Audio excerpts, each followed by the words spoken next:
বাবা আদম আলাইহিস সালাম মনের মধ্যে চিন্তা করতে লাগলেন, ওই যে আমি জান্নাতের যখন ঢুকছিলাম, জান্নাতের মধ্যে যখন প্রবেশ করছিলাম, এমন সময় আমি দেখতে পেলাম জান্নাতের দরজার মধ্যে লেখা ছিল লা ইলাহা ইল্লাল্লাহ মুহাম্মাদুর রাসূলুল্লাহ। আবার যখন জান্নাতের ভেতরে আমি প্রবেশ করলাম, জান্নাতের গাছের মধ্যে লেখা ছিল লা ইলাহা ইল্লাল্লাহ মুহাম্মাদুর রাসূলুল্লাহ। সেই গাছের মধ্যে যে পাতাগুলো ছিল, ওই পাতাগুলোর মধ্যে লেখা আছে লা ইলাহা ইল্লাল্লাহ মুহাম্মাদুর রাসূলুল্লাহ।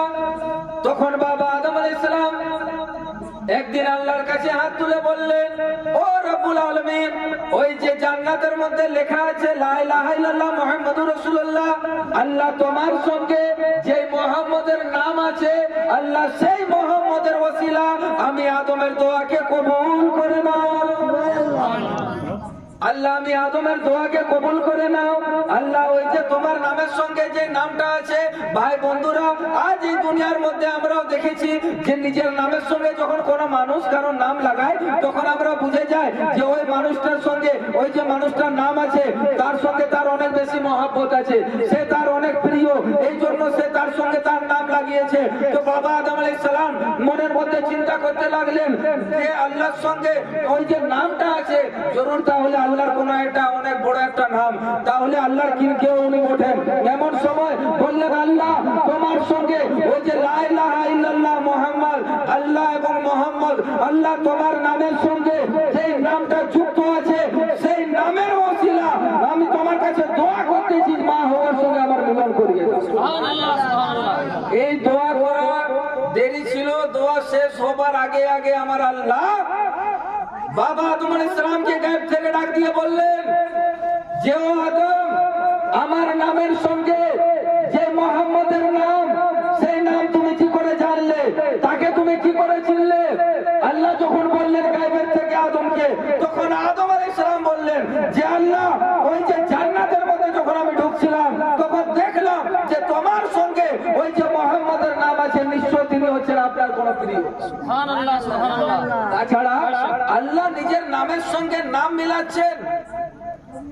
তাহলে দেখেন, আমার নবী এখন দুনিয়াতে আসেন নাই, আমার নবী এখন দুনিয়াতে আসেন নাই, তার আগে জান্নাতের দরজার মধ্যে আমার নবীর নাম লেখা আছে, বলুন সুবহানাল্লাহ। জান্নাতের দরজার মধ্যে আমার নবীর নাম লেখা আছে।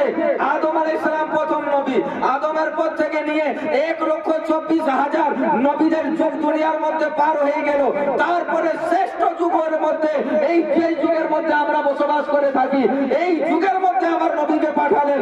তাহলে বোঝা গেল যে আমার নবীর নূরকে আল্লাহ পাক সর্বপ্রথম নিজের নূরের থেকে সৃষ্টি করেছে। সুবহানাল্লাহ, সুবহানাল্লাহ। বেশক কিন্তু মানুষের রূপ দিয়ে এই দুনিয়ার মধ্যে আমাদের কাছে পাঠালেন। তো এখান থেকে আবার আপনারা একটা আকীদা নিজের মজবুত করে নেন। আজ যে বোধ আকীদা মানুষগুলো বলে থাকে যে না, ওসিলা লাগানো যাবে না, যা কিছু চাইতে হবে আল্লাহর কাছে চাইতে হবে, আল্লাহ ছাড়া অন্য কারো কাছে চাওয়া যাবে না, গৌসে পাকের কাছে চাওয়া যাবে না, খাজা বাবার কাছে চাওয়া যাবে না, আলা হযরতের কাছে চাওয়া যাবে না, যা কিছু চাইতে হবে আল্লাহর কাছে চাও, আল্লাহ ছাড়া অন্য কেউ দিতে পারবে না।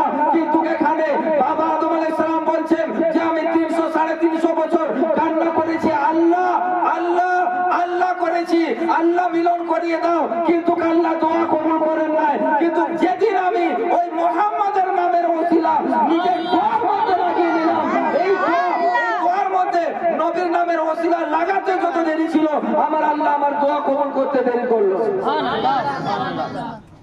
নবীর নামের ওসিলা লাগাবার জন্য আমাদের বাবা আদম আলাইহিস সালাম বলছে, আর আজকালকার মোল্লা বলছে যে না, ওসিলা লাগানো যাবে না, নবীকে ওসিলা বানানো যাবে না, গৌস পাককে ওসিলা বানানো যাবে না।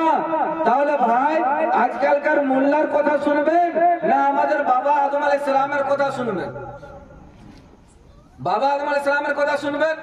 আবার যখন ওসিলার মধ্যে কথা চলে এলো, তাহলে আমি আপনাকে আরেকটা ওয়াকিয়া বলে দিই যে আমার কাছে দলিল মোবাইলের মধ্যে রাখা আছে, বুখারী শরীফ হাদিসের মধ্যে লেখা আছে যে একবার আল্লাহর নবী, যিনি আমাদের নবী, যিনার নাম হযরত মুহাম্মদ সাল্লাল্লাহু তাআলা আলাইহি ওয়াসাল্লাম, বলুন তো বাবাজিরা আমাদের নবীর নাম কি? হযরত মুহাম্মদ সাল্লাল্লাহু আলাইহি ওয়াসাল্লাম। আমাদের নবী পাকের নাম কি? কেমন উম্মত হয়েছেন ভাই? এখন যদি বলি সুপারস্টারের নাম বলেন তখন বলে দিবেন সালমান খান, আরেকটা সুপারস্টারের নাম বলেন তখন বলে দিবেন আমির খান, হিরোইনের নাম বলেন তখন বলে দিবেন ক্যাটরিনা কাইফ। কিন্তু কে হচ্ছে আমরা মুসলমান, যে দুনিয়ার হিরো আর হিরোইনের নাম আমরা জানি, কিন্তু আমাদের নবীর নাম কি আজকের মুসলমান বলতে পারবে না। নবীর লাতির নাম কি আজকের মুসলমান বলতে পারবে না। আজ আমরা খালি নামের মুসলমান রয়ে গেছি। আজ আমরা মাংস খাওয়াকে মনে করি আমরা মুসলমান, কিন্তু না ভাই, মুসলমান যখন হয়েছে নিজের বাচ্চাকে তালিম দেন, নিজের বাচ্চাকে শিক্ষা দেন যে আমার নবীর নাম মোহাম্মদ, তার মেয়ের নাম ফাতেমা, তার লাতির নাম হাসান ও হুসেন, এইভাবে তাদেরকে শিক্ষা দিতে হবে। নবীর বংশের পরিচয় দিতে হবে। ইমাম হোসেন কারবালার মাঠের মধ্যে কি করেছেন সে ওয়াকিয়া ছেলেকে জানাতে হবে। তাই বলছিলাম বন্ধুরা যে আমাদের নবী যার নাম হযরত মুহাম্মদ সাল্লাল্লাহু তাআলা আলাইহি ওয়াসাল্লাম, একদিন আল্লাহর নবী সাল্লাল্লাহু তাআলা আলাইহি ওয়াসাল্লামের কাছে একজন নাবিনা বুঝেন কাকে বলা হয়? নাবিনা কাকে বলা হয়? অন্ধ। নাবিনা বলা হয় অন্ধ মানুষকে, যে চোখের থেকে দেখতে পায় না। একজন নাবিনা মানুষ দেখেন, দু ঠেঙের মলবি, ওই যে মোল্লা মলবিরা, যারা যদি আপনাকে কোনোদিন বলে যে ওসিলা মানা যাবে না, যা কিছু চাইতে হবে আল্লাহর কাছে চাও, আল্লাহ সব দিতে পারে, নিশ্চয় আমারও ঈমান, আমারও বিশ্বাস, আমারও আকীদা যে হে আল্লাহ ছাড়া কেউ দিতে পারে না। কিন্তু আল্লাহ আমার নবীকে এতটা পাওয়ার দিয়েছেন যে আমার নবী যে আমাদেরকে দান করবেন, তো তিনিও নিজের কাছ থেকে দান করবেন না, তিনিও আল্লাহর কাছ থেকে নিয়ে আমাদেরকে দান করবেন। সুবহানাল্লাহ, সুবহানাল্লাহ। তো আমার নবী রাহমাতুল লিল আলামিনের দরবারে ওই অন্ধ মানুষটা এলো, আসার পরে বলতে লাগলো, ইয়া রাসূলুল্লাহ, ইয়া হাবিবাল্লাহ, আমি অন্ধ, আমি চোখের থেকে দেখতে পাই না। ইয়া রাসূলুল্লাহ, আমি চোখের থেকে দেখতে পাই না। ইয়া রাসূলুল্লাহ, আমার চোখের ব্যবস্থা করে দেন। কি বললেন?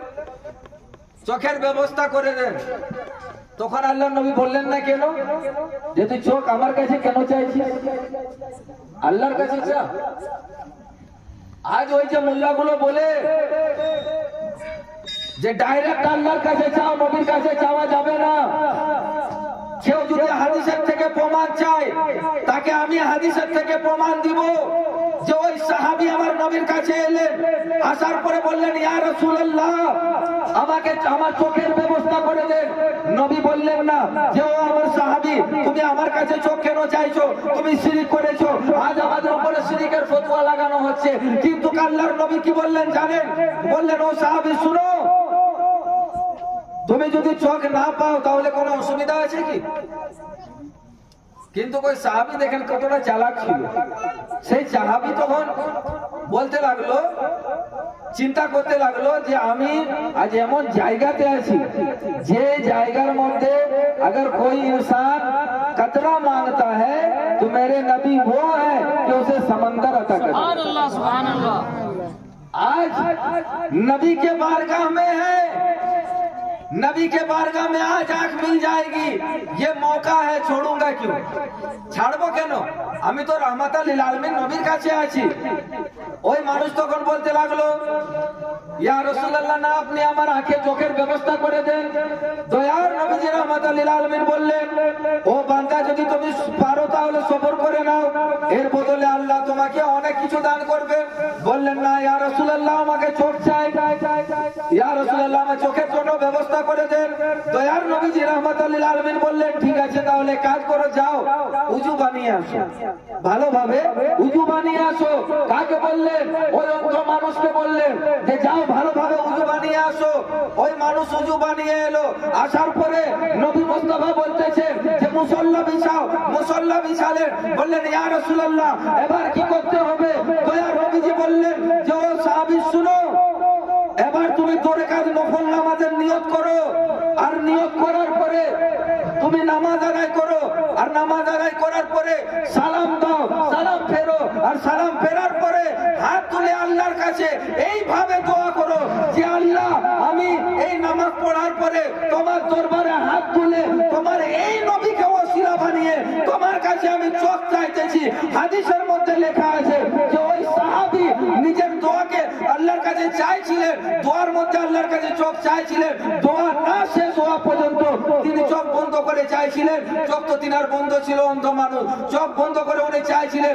যখন উনি দোয়া শেষ করবেন চেহারার মধ্যে লাগালেন, যখন চেহারার মধ্যে লাগিয়ে হাত হাঁটালেন, সেই সাহাবী যে চোখের থেকে অন্ধ ছিল কিন্তু নবীর দোয়া, নবীর নামের ওসিলায় ওই যে আল্লাহর কাছে দোয়া করা মাত্র আল্লাহ পাক তাকে সঙ্গে সঙ্গে চোখ দান করেন। সুবহানাল্লাহ, নবীর ওসিলা লাগা মাত্র আল্লাহ তাবারক ওয়া তাআলা ওই অন্ধ মানুষকে চোখ দান করে দিলেন, চোখ দিয়ে দিলেন।